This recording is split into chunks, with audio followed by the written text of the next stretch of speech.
Terminators, unmanned vehicles, synthetic organisms. Is the military merging human DNA and artificial intelligence to create killing machines that will one day rule the world? Whatever ability or function that the human body has, there is a scientist somewhere trying to make a robot do the exact same thing. Does the government already have a real-life Skynet that is capable of running a war with no human intervention? Right now we're facing a free-for-all. There are military contractors, mad scientists driven to make money, and they're all trying to create the most efficient machines that will make human beings completely expendable. Tonight, science fiction becomes science fact as the fast-approaching rise of the machines is unsealed. What if the history you were taught in school was all a lie? Is our government controlled by a secret society? Welcome to the world of conspiracy, where cover-ups, secrets, and hidden agendas all trace back to a single source. We're about to unseal the secret files the government doesn't want you to know about. This is Unsealed. Conspiracy Files. 1917, World War I. Trenches scar the face of Europe as Allied and enemy forces dig into the ground.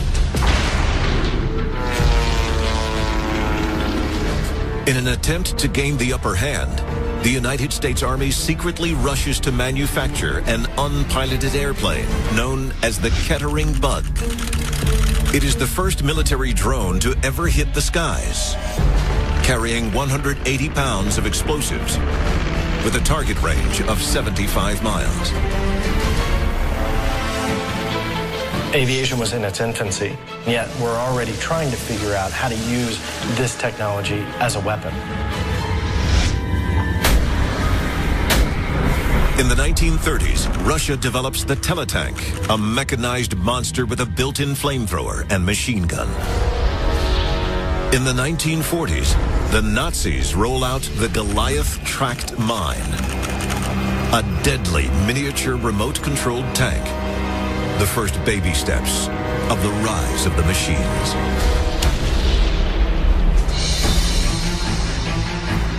"70 years later, the U.S. now has the largest and most powerful army of unmanned drones in the world.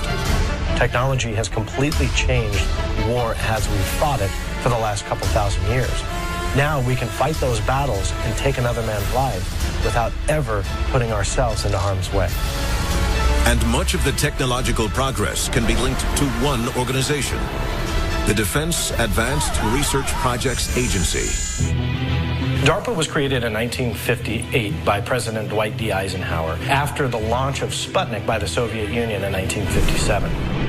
Its purpose was simple. It was aimed to research all those highly advanced scientific discoveries and take the next step in regards to technology.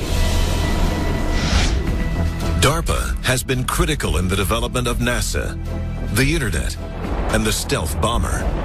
But that's just the tip of the technological iceberg.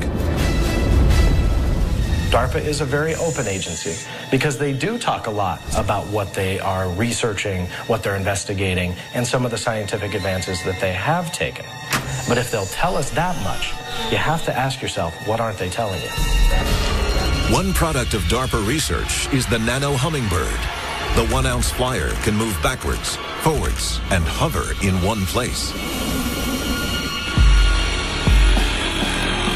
With funding from DARPA, Big Dog was developed to carry heavy loads over rough terrain. These things are real. They're not fiction. Luckily, these are ours, at least for the time being. Highbot Snake is an amphibious device that's mobile on solid ground and in the water.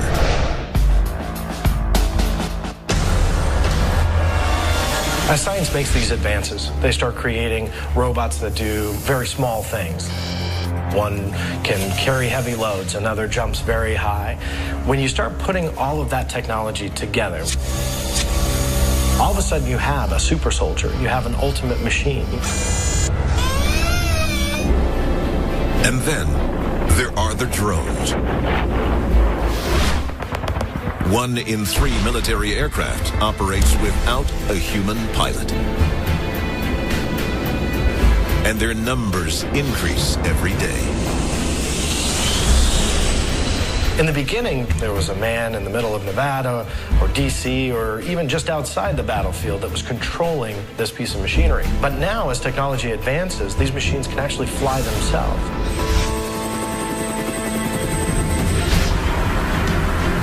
As machines begin to outnumber the human soldier, will the technology we are creating to assist us turn against us? Right now, the intelligent machines are on our side because they're programmed to be. If you think the coming robot apocalypse is going to be nation versus nation, think again. Many of the machines most likely to stage an uprising are already in our homes. It's crazy to think that these devices can't be used against us. And if something can be used against us, they will be used against us. Unsealed. Conspiracy Files. Welcome back to the world of conspiracy. This is Unsealed Conspiracy Files. Every year, the machines we make get one step closer to replacing us altogether. But instead of being wary of robots, Americans just embrace them all the more. Unsealed Case File. Smart Toys. 1998, the American International Toy Fair in New York City. A fuzzy talking figure soon becomes the must-have Christmas gift of the season. The Furby is the first successful attempt to sell a robot to the domestic market. Prices for the electronic toy soon top $100 on the resale market. Furby would come and it would only know the language Furbish. Kids would teach it how to learn in English, learn words. The Furby automatically records bits and pieces of its owner's conversations. Consumers are fascinated. The National Security Administration bans the toy from their offices. Simply by listening to us, it was becoming intelligent. And shouldn't the NSA ban give us a clue about the path we're going down? 1 year later, the Sony robot dog Aibo further solidifies the consumer's love of a robot companion. There's a huge difference between remote control robots and autonomous robots. Autonomous robots don't need human interaction. They can literally make a decision for itself and be programmed to completely live its robotic life by its own. With just minor adjustments, these robot dogs can take and send photographs wirelessly. A few more tweaks allow several to work together as a soccer team. They're learning, they're working together, and they're sending photos of their surroundings to people. How is that not setting off alarm bells? Just 1 year later, in 2000, Honda introduces the first humanoid robot for home use. They name him Asimo for advanced steps in innovative mobility. His stated goal?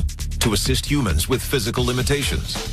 The idea and the concept was there that one day we would rely on these robots to help us with our everyday tasks. From welding to vacuuming, from performing delicate surgery to making noodles, there seems to be no limit to what a robot can learn to do. And they're talking to each other. My Roomba has a USB port and a Bluetooth. Who does it need to communicate with?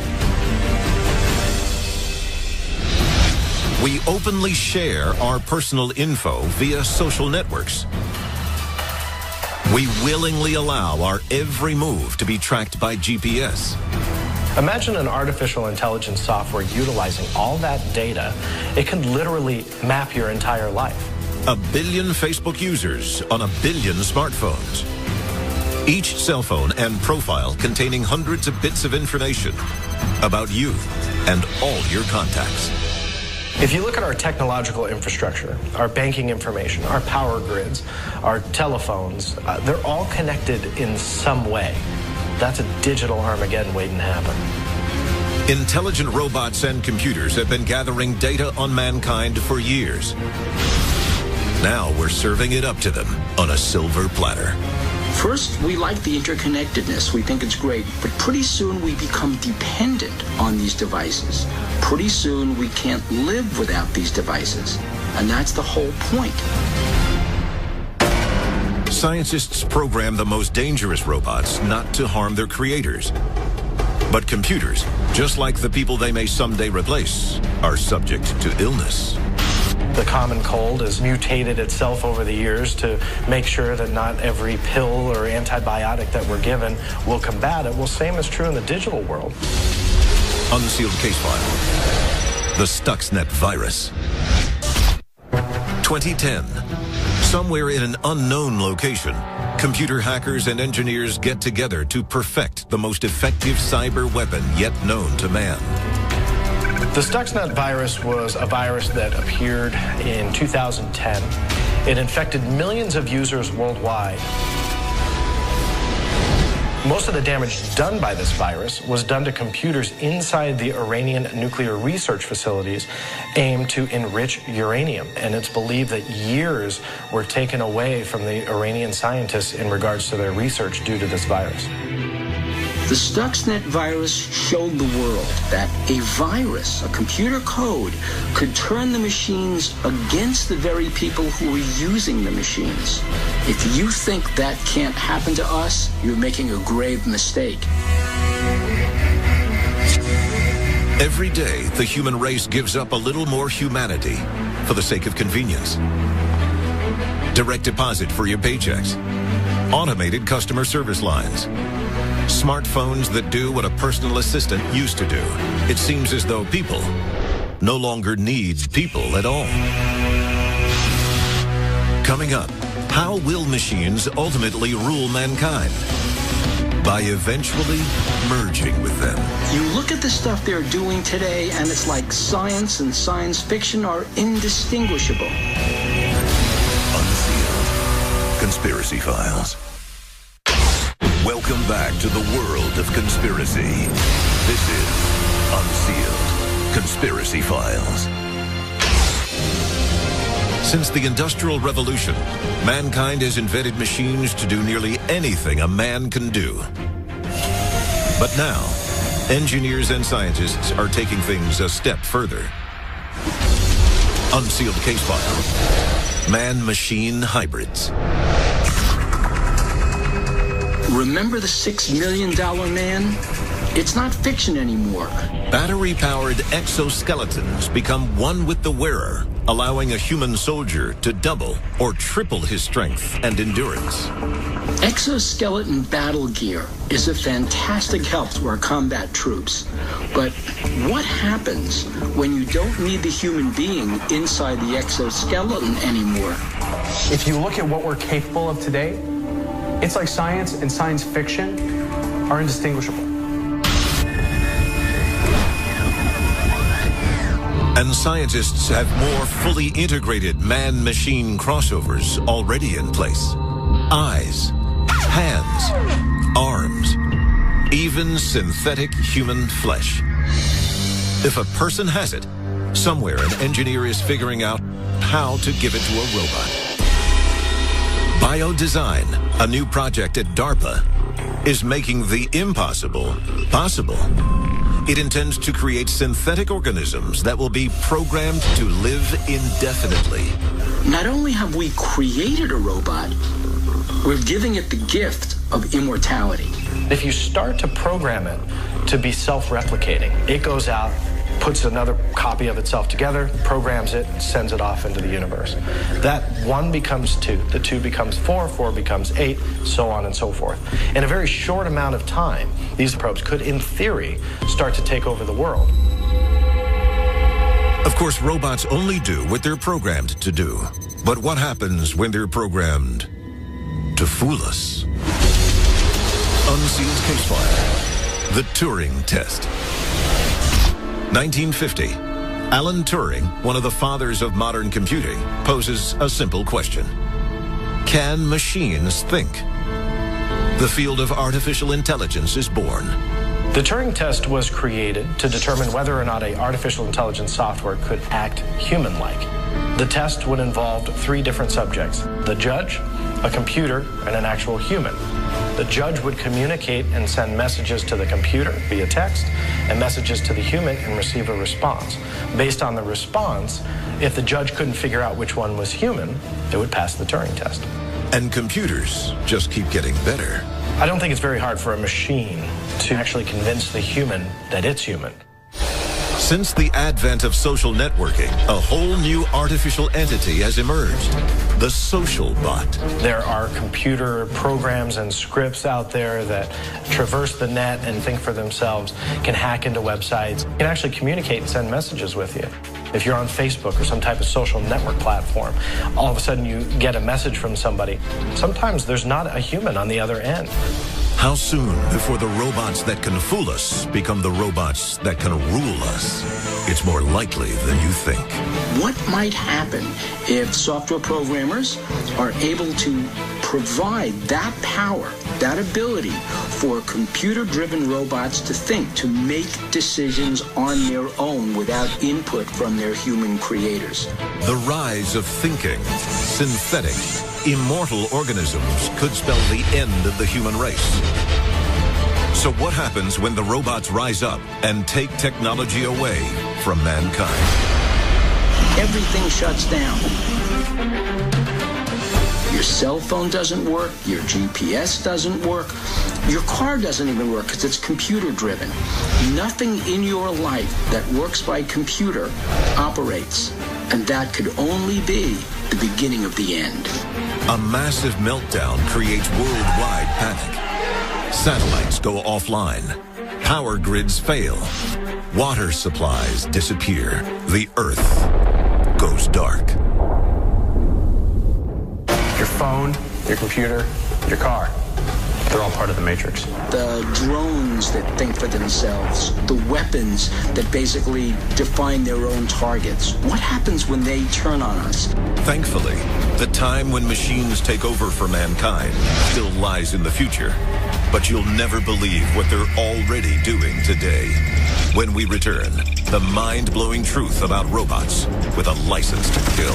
When a machine's given the authority to decide to kill a human, we call that the kill clause. Unsealed. Conspiracy Files. Welcome back to the world of conspiracy. This is Unsealed. Conspiracy Files.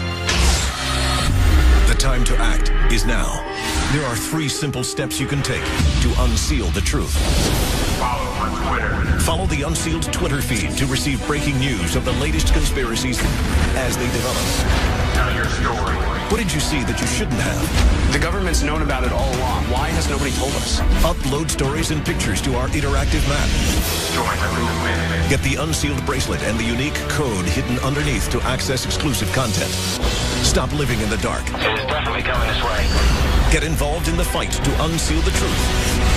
Now. Due to the graphic nature of some images, viewer discretion is advised. Perhaps the most disturbing development in state-of-the-art robotics is also the most deadly. It's known as the kill clause. A 2008 report prepared for the U.S. Navy outlines its intention. Imagine the face of warfare with autonomous robotics, mobile machines that can make decisions, such as fire upon a target without human intervention, can replace the soldier in an increasing range of dangerous missions. Will these devices actually be able to make kill decisions based on the actions of the human beings they're targeting? We can't be sure that that's not already happening. Robots have been designed to think, to feel, to replicate, to fool us, and most dangerously, to kill us. It's not a matter of if the machines will take over, but only when. Unsealed. Conspiracy Files.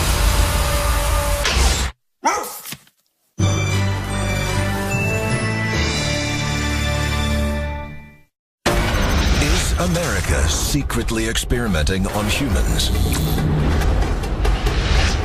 Are the diseases that have ravaged the human population man-made? Have government scientists created real-life monsters that can no longer be contained?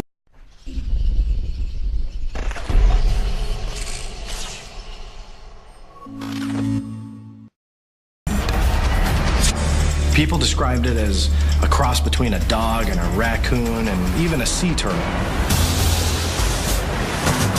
The answers to these frightening questions may be found on Plum Island in Suffolk County, New York, an animal disease research center that some say is the real-life island of Dr. Moreau. Tonight, we expose a sinister plan that could be in the works to expand this facility across the nation and bring the horrors of bioterror right to your front door. Join us as the secrets of Plum Island are unsealed. What if the history you were taught in school was all a lie? Is our government controlled by a secret society? Welcome to the world of conspiracy, where cover-ups, secrets, and hidden agendas all trace back to a single source. We're about to unseal the secret files the government doesn't want you to know about. This is Unsealed Conspiracy Files. Mutants, monsters, and abominations leave us mystified. From the jungles of Africa to the backyards of America. Many are products of science, sometimes in the pursuit of good. Others reveal the evil done behind closed doors. East Hampton, New York, 2008. At the island's northern tip in Montauk, the beach resort hamlet is enjoying a busy tourist season. But then, a grisly discovery turns a day of fun into a day of terror. It happens when a 26-year-old woman and her 3 friends stumble across something that looks like a creature from a Hollywood horror movie.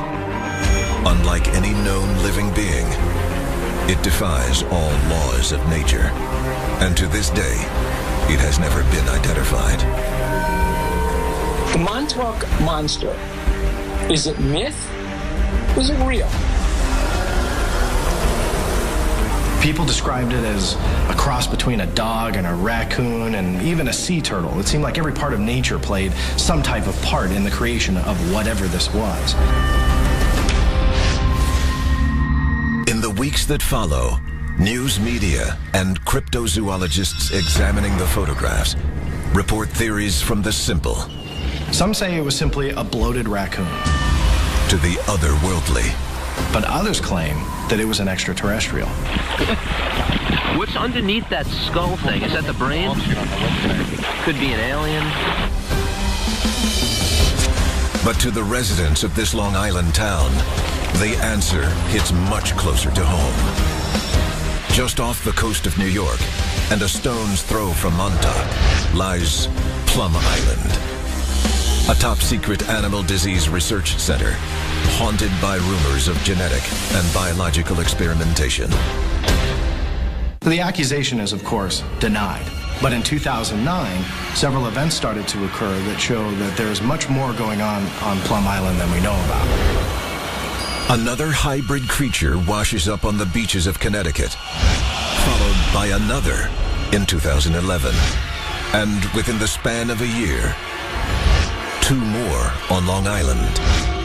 Are these shocking real-life photographs a glimpse inside the secrets of Plum Island? There's absolutely no denying that this is real. This is happening time and time again. And now, as the alleged evidence piles up on the shores of the East Coast, a rather sudden announcement is made. The facility will be closing, but have the secrets of Plum Island already escaped? The secrecy surrounding Plum Island was so intense that scientists were being flown in and flown out. It was like the Area 51 for bioweapons. Exposing the history of Plum Island reveals chilling facts that suggest the facility may host the development of what could be catastrophic biowarfare weapons. And that it might not only be animals they're experimenting on. This is the definition of biosafety level 4. It involves diseases for which there is no cure. If one of those diseases would get out, it could be catastrophic. How did we build one of the deadliest germ labs on Earth? We didn't. We hired the Nazis to do it for us. Coming up next, ties to one of history's most evil regimes sheds light on Plum Island's true purpose and potential. This man was one of the Nazis' lead disease researchers during the war. And instead of prosecuting him, we offer him a job to run one of our facilities. And later, we uncover the upcoming location of the new Plum Island. But be warned, it's closer than you think. Unsealed.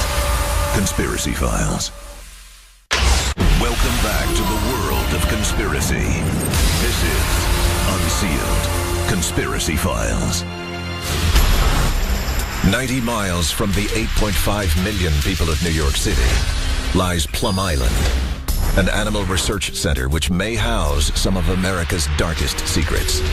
And it all begins with a history reaching back to Nazi Germany. Unsealed case file. Operation Paperclip. Reims Island, Germany. Founded in 1910, it is the home of the world's oldest virological laboratory. And in World War II, was the home base of SS bioweapons research led by Nazi scientist Erich Traub. Under Heinrich Himmler, Traub investigated and experimented in unique forms of biowarfare for Hitler's army, including fatal diseases carried by biting or stinging insects. Traub discovered that with the use of an infectious disease, you could put that into a tick and use that as a weapon in warfare. If you were to do that, you can drop that on your enemy and never have to put your troops into harm's way. Traub and his bioweapons failed to turn the tides for the Nazis in World War II. But after the war, Russia and the U.S. gave top Nazi scientists immunity from war crimes in exchange for their services. One such specialist, Erich Traub. Erich Traub was picked up by the United States government under its program called Project Paperclip. This was a program in which various Nazi scientists were brought to the United States and put to use. Based on the design of Reims Island, the U.S. begins work on their own lab off the coast of New York. The Plum Island Animal Disease Research Center is opened in 1954. U.S. officials feel so strongly about Traub's knowledge and know-how of this type of research, they even offer him a job as the director of Plum Island. The one thing the Allies didn't want to happen was to have the Soviets get the jump on the Allies in infectious diseases. They smuggled Traub out of Berlin into the United States. The Nazis were brutal torturers and killers. Many of them were prosecuted at Nuremberg after the war, but not Erich Traub.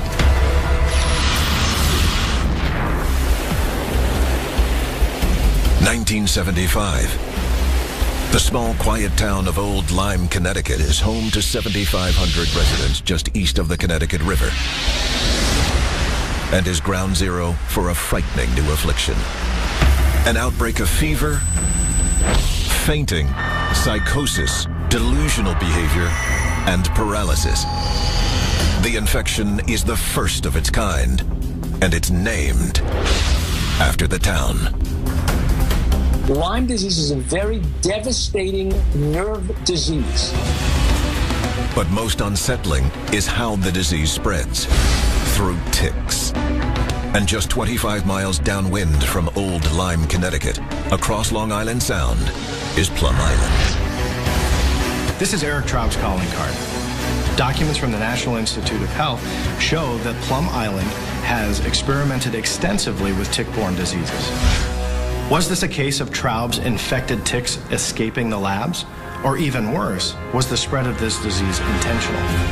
While accusing a government facility of experimenting with disease on its own people may sound treasonous, it is, in fact, deadly accurate.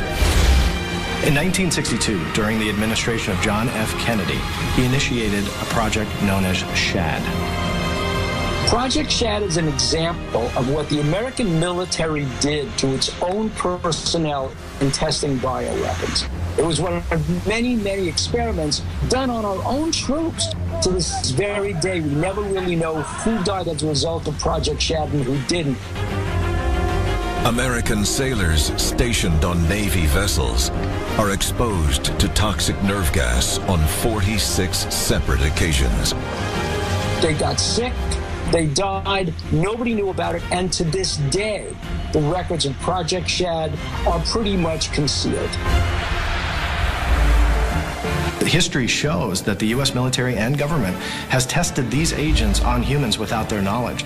The Tuskegee experiments with syphilis prove beyond any shadow of a doubt they will do it. And it's proven, it's factual, it's documented. But what about the experiments we don't know about?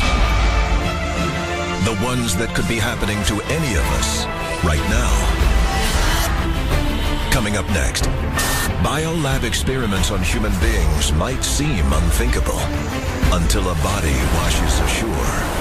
Plum Island, a very unusual body.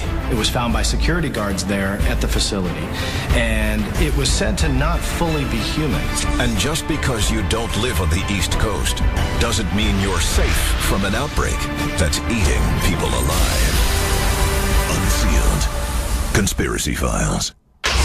Welcome back to the world of conspiracy. This is Unsealed Conspiracy Files. History has proven the U.S. government is willing to poison its own people with agents of biowarfare. But is human experimentation actually being carried out on Plum Island? You have a base designed by a Nazi studying the effects of biological agents on animals and humans. Makes you wonder if humans themselves are being tested on Plum Island. What if the next Montauk monster is a human? In January 2010, some say he was. A 6-foot-tall African-American male washed up on the shores of Plum Island. He was found by security guards, and it's said that he wasn't entirely human-like in appearance. He had these abnormally large fingers. To date, the case remains unsolved. But one detail in particular causes alarm. The victim was reported to have 5 holes drilled into his head, a potential sign of invasive brain surgery or experimentation. Why would the government experiment on human beings? Why would they take these biological agents and use them on unwilling human subjects? I think the answer might be that we have to see the effects of these biological agents before we implement them in war. If humans are being subjected to biological tests in this lab, how can it be kept secret? Unless they're not working alone. Unsealed case file. Biohazard outbreak. A 2007 study reported that 113 laboratories throughout the U.S. with bioweapon capabilities refused to disclose their operations to the public. This secrecy, a violation of the Geneva Convention, would normally not be allowed by federal law. But reports indicate amnesty was granted by President George W. Bush. Members of Congress and fellow Americans. It seems that the answer is pretty clear that the United States government is funding these programs, testing biological agents. Whether they're testing them on animals or humans doesn't really matter. They're funding the research. Now, if you have more than 100 facilities that don't want to disclose what they're doing, you have to ask yourself, what is going on that we just don't know about? Syphilis in Alabama, yellow fever in Florida, Lyme disease in Connecticut, hantavirus in New Mexico, even bubonic plague. With disease labs spread across the country, experimentation is just one of the possible threats. A simple mistake could be the beginning of an epidemic that would devour us all.